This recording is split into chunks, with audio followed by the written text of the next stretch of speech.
T20 ലോകകപ്പിൽ ഇന്ത്യക്ക് വിജയത്തുടക്കം. അമേരിക്കയെ 29 റൺസിന് തോൽപ്പിച്ചു.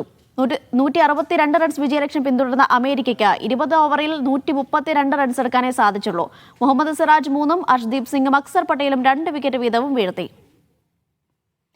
വിവരങ്ങൾ നൽകാൻ മഹേഷ് പോലൂരാണ് സ്പോർട്സ് ഡെസ്കിൽ നിന്ന് ചേരുന്നത്. മഹേഷ്, ഇന്ത്യക്ക് വിജയത്തുടക്കം എന്നതിനേക്കാട്ടും അപ്പുറം അമേരിക്ക ഇന്ത്യയെ വിറപ്പിച്ചു എന്ന് നമുക്ക് ഉറപ്പിച്ചു പറയാം. കാരണം ഒരു ഘട്ടത്തിൽ പതറിപ്പോയിരുന്നു ഇന്ത്യ. അതായത് സൂര്യകുമാർ യാദവിന്റെ ഇന്നിംഗ്സ് ആണ് ഇന്ത്യയെ ഭേദപ്പെട്ട സ്കോറിലേക്കെങ്കിലും എത്തിച്ചത്. ഒപ്പം അമേരിക്കയുടെ ബൗളർമാരുടെ പ്രകടനം കൂടി ഈ ഘട്ടത്തിൽ എടുത്തു പറയേണ്ടി വരും. പൊതുവെ മത്സരത്തെ എങ്ങനെ വിലയിരുത്താം മഹേഷ്? അനീഷ, തീർച്ചയായും ഒന്നല്ല 2 വട്ടം യഥാർത്ഥത്തിൽ ഇന്ത്യ ഒന്ന് വിറച്ചിട്ടുണ്ട്. കാരണം ആദ്യം ടോസ് നഷ്ടപ്പെട്ട് ഇന്ത്യ ബാറ്റിംഗ് തുടങ്ങിയ ഇന്ത്യയെ സംബന്ധിച്ചിടത്തോളം തുടക്കത്തിലെ തിരിച്ചടി. അഭിഷേക് ശർമ്മയുടെ റണ്ണെടുക്കാതെ അഭിഷേക് മടങ്ങുന്നു. ഇഷാൻ കിഷൻ 20 റൺസ് മാത്രം എടുത്തും മടങ്ങുന്നു. അതിന് പിന്നാലെ തിലക് വർമ്മ 25 റൺസ് എടുത്തൊന്ന് പൊരുതി നോക്കി എന്ന് പറയാം.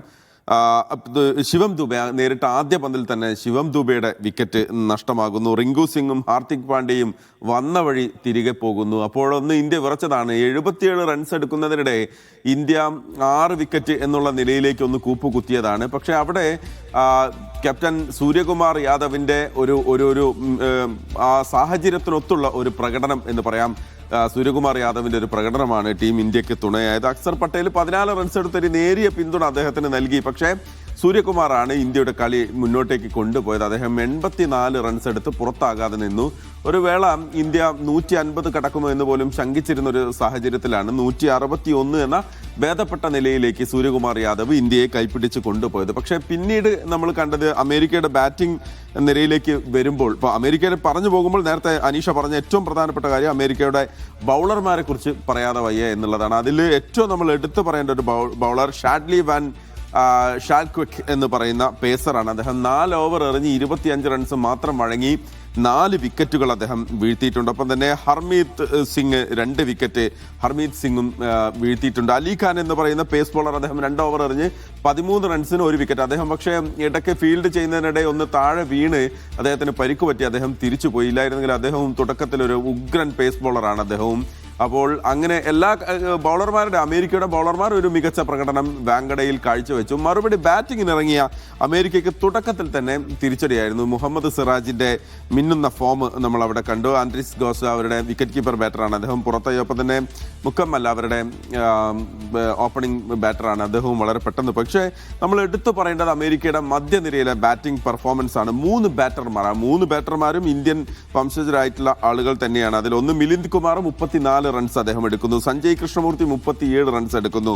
ശുഭം രഞ്ജനെ 37 റൺസ്. ഈ 3 പേരും ഒന്നുറച്ച് ഈ 3 പേർ മാത്രം 108 റൺസ് കൂട്ടിച്ചേർത്തു. ഒരു വേള 5 ഓവർ ബാക്കി നിൽക്കെ അമേരിക്കയ്ക്ക് ജയിക്കാൻ 64 റൺസും 5 വിക്കറ്റും കയ്യിലെന്ന ഒരു ഘട്ടത്തിലെത്തിയപ്പോഴാണ് ഞാൻ തുടക്കത്തിലെ പറഞ്ഞ രണ്ടാമത്തെ വിറക്കലെന്ന് നമ്മൾ വിറച്ചത്. പക്ഷേ അവസാനം ഇന്ത്യ എറിഞ്ഞു പിടിക്കുകയും ചെയ്തു. അപ്പോൾ അനായാസം അമേരിക്കയെ മറികടക്കാമെന്ന് കണക്ക് കൂട്ടിയാണ് യഥാർത്ഥത്തിൽ ഇന്ത്യയുടെ നിലവിലുള്ള ഫോം വെച്ച് നോക്കുമ്പോൾ അനായാസം മറികടക്കാനാകുമെന്ന് പ്രതീക്ഷിച്ചാണ് നമ്മൾ എത്തിയത്. ഏതായാലും അമേരിക്കയുടെ നിസ്സാരമായി കണ്ടതിന്റെ പ്രശ്നമാണോ, അല്ലെങ്കിൽ അമേരിക്ക അവരുടെ കരുത്ത് കാട്ടിയതാണോ എന്ന ചോദ്യം അപ്പോഴും അവിടെ നിലനിൽക്കുന്നുണ്ട്. എവിടെയാണ് ഇന്ത്യക്ക് ഒരു പക്ഷേ പാളിപ്പോയിട്ടുണ്ടാകുക മഹേഷ?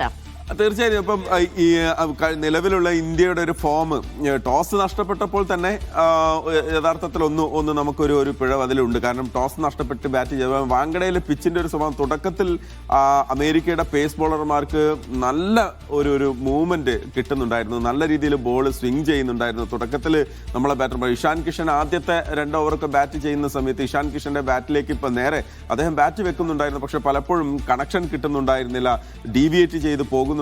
അപ്രതീക്ഷിതമായ ഡീവിയേഷൻ വാങ്കഡയിലെ പിച്ചിൽ കിട്ടിയിട്ടുണ്ടായിരുന്നു. അപ്പോൾ തുടക്കത്തിൽ പേസ് ബോളർമാർക്ക് കിട്ടിയ ഒരു ആനുകൂല്യം അവിടെ ഉണ്ടായിരുന്നു.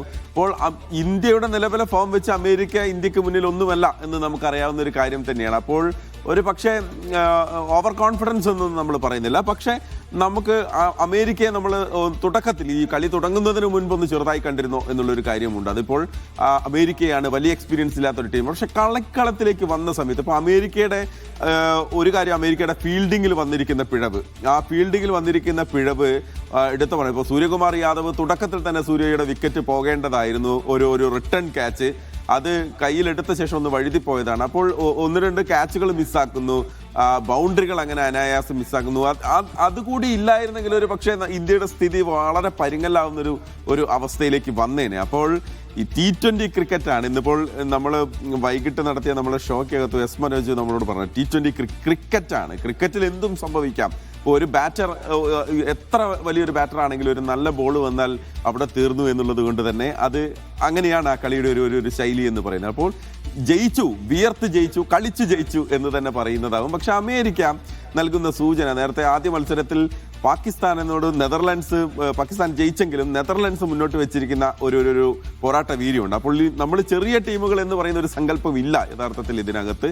അമേരിക്ക ആയാലും നെതർലൻഡ്സ് ആയാലും അഫ്ഗാനിസ്ഥാൻ വന്ന വഴി നമുക്കറിയാമല്ലോ. അഫ്ഗാനിസ്ഥാൻ ഇപ്പോൾ ലോകത്തിലെ ഏറ്റവും മികച്ച ടീമുകളിൽ ഒന്നായി മാറിയിട്ടുണ്ട്. അപ്പോൾ ക്രിക്കറ്റാണ്. പക്ഷേ ഇന്ത്യയെ സംബന്ധിച്ചിടത്തോളം ജയിച്ചു, അതിൻ്റെ ഒരു സന്തോഷം നമുക്കുണ്ട്. ജയിച്ച് തന്നെ നമ്മൾ തുടങ്ങിയിട്ടുണ്ട്. പക്ഷേ വലിയൊരു ജയം നമ്മൾ പ്രതീക്ഷിച്ചു, അതിലേക്ക് എത്തിയിട്ടില്ല. പിഴവുകളുണ്ട്, അടുത്ത കളിയിൽ അത് തിരുത്തുമായിരിക്കും. അപ്പോഴും സഞ്ജു സാംസൺ ഇനി ഇത്തവണ പുറത്തായിരുന്നു. അപ്പോൾ അദ്ദേഹത്തിന് ഇനി വരാനുള്ള ഒരു സ്ലോട്ട് ഉണ്ടോ എന്നറിയില്ല. എന്തായാലും ഓപ്പണിംഗിൽ നിന്ന് നമ്മൾ വിചാരിച്ച ഒരു പാർട്ട്ണർഷിപ്പ് വന്നില്ല, അഭിഷേക് തുടക്കത്തിൽ പോയതുകൊണ്ട് തന്നെ. യെസ്, ഏതായാലും അവസാനിപ്പിച്ചത് തന്നെയാണ്. T20 ക്രിക്കറ്റ് ആണ്, എന്തും സംഭവിക്കാം. ഏതായാലും ഇന്ത്യ വിജയിച്ച് തുടങ്ങിയിരിക്കുന്നു. ഇനി ഇതേ പ്രകടനം അല്ലെങ്കിൽ ഇതിനെക്കാട്ടും മറിച്ചൊരു പ്രകടനം ഇന്ത്യക്ക് പുറത്തെടുക്കാൻ സാധിക്കട്ടെ എന്ന് മാത്രം പ്രതീക്ഷിക്കുന്നു. മഹേഷ് പോലൂരാണ് വിവരങ്ങൾ നൽകിയത്.